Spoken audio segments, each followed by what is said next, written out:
Good morning mga katrops. So ayan mga katrops, time check natin mga katrops, 8:40 ng umaga. So nasa area po tayo nito ngayon mga katrops sa may Magallanes. Punta tayo ng mga katrops sa Cartimar sa may top.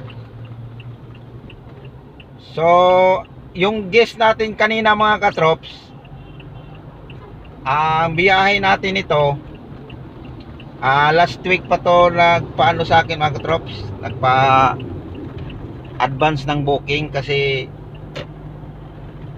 marami daw siyang ka-meeting ngayon. Tapos nagsabi siya sa akin na kung pwede ba daw mag-hold din na lang ako sa kanya. Kaya sabi ko PM kita ulit nung nakarang linggo pa to. Wala namang, medyo may biyahe ako pa airport, di naman 3 lang. So nag-PM na lang ako sa kanya ulit na sige mag-hold din na lang ako sa kanya. Kaya yung guest natin ngayon katrops sa BGC, tapos binaba sa natin doon sa may bandang sa may Wildflower na restaurant.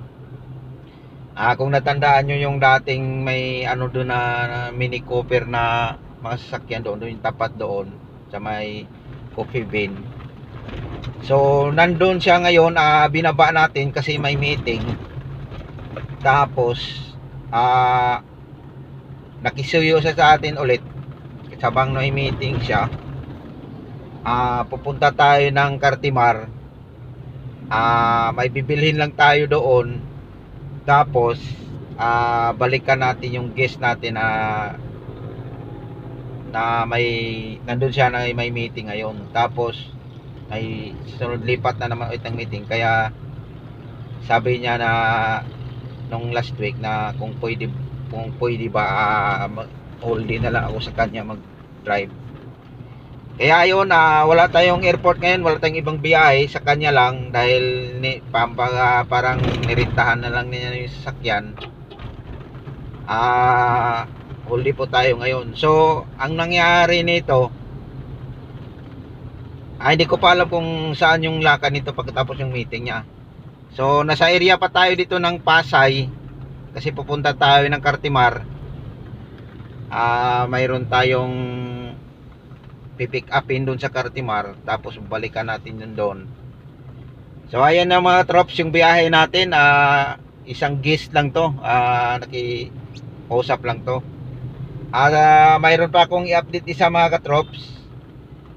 Mayroon pa rin isang guest din natin, baka bukas o kaya Sabado, magpakabit ng yun mga katrops, sticker ng Village sa Makati.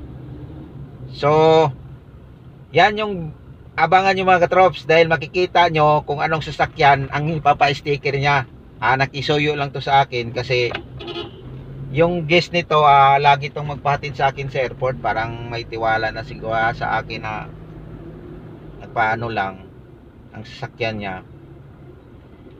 So ayan, abangan nyo yung video mga katrops, dahil makikita nyo kung anong sasakyan niyang papastikiran niya sa atin sa may Village ng Makati. So magugulat kayo mga katrops kung anong sasakyan ang ipapa-sticker sa kanya na ako ang magdadrive. Kaya ako naman hindi ko alam din kung anong sasakyan. Sabi niya basta kaya mo yon, yun lang ang sabi niya sa kanya.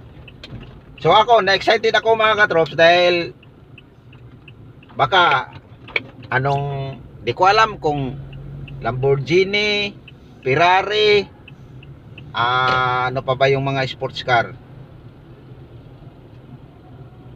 Basta mga katrops, kasi sabi niya kaya ko daw yung ipagmaneho kasi tiwala naman siya sa akin. Tapos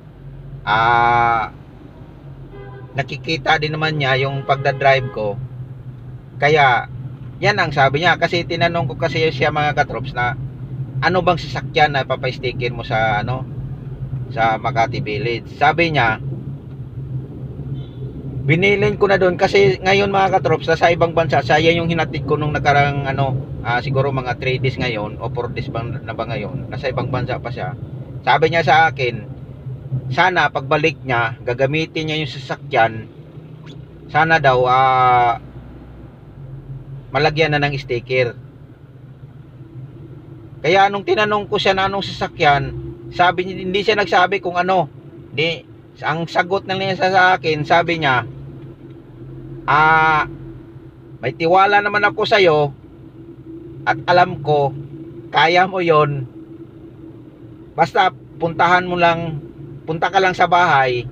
Alam na doon sa mga tao ko doon, binilin ko na sa kanila na yung sasakyan ang kukunin mo, papaistikiran mo sa Makati Village. Sabi ko, sige po sir, kung ganon, maraming salamat po sa pagtitiwala mo sa akin na hindi mo pa sabihin kasi gusto ko sanang sabihin, baka mayroon akong itanong, pero dahil sa tiwala mo na kaya ko, kaya sabi ko maraming salamat. Ang sagot ko sa kanya, maraming salamat at nagtitiwala ka sa akin at pinagmaniho mo ako ng sasakyan na ganito. Kaya ayan mga katrops,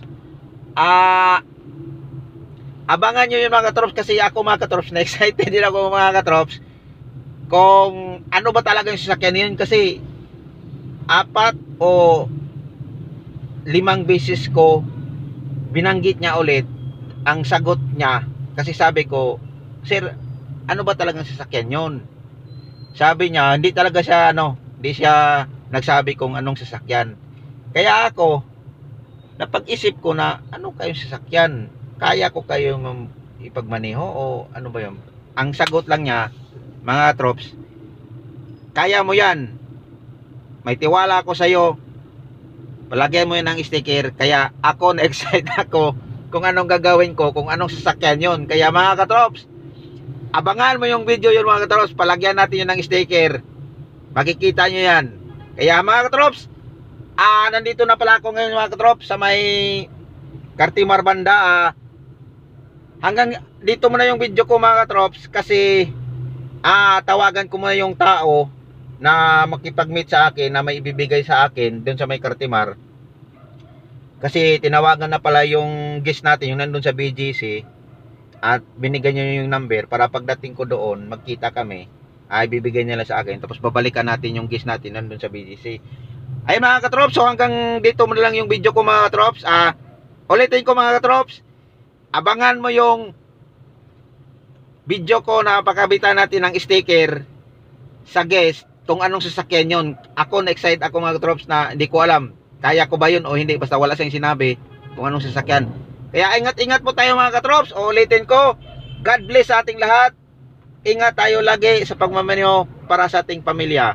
Bye-bye!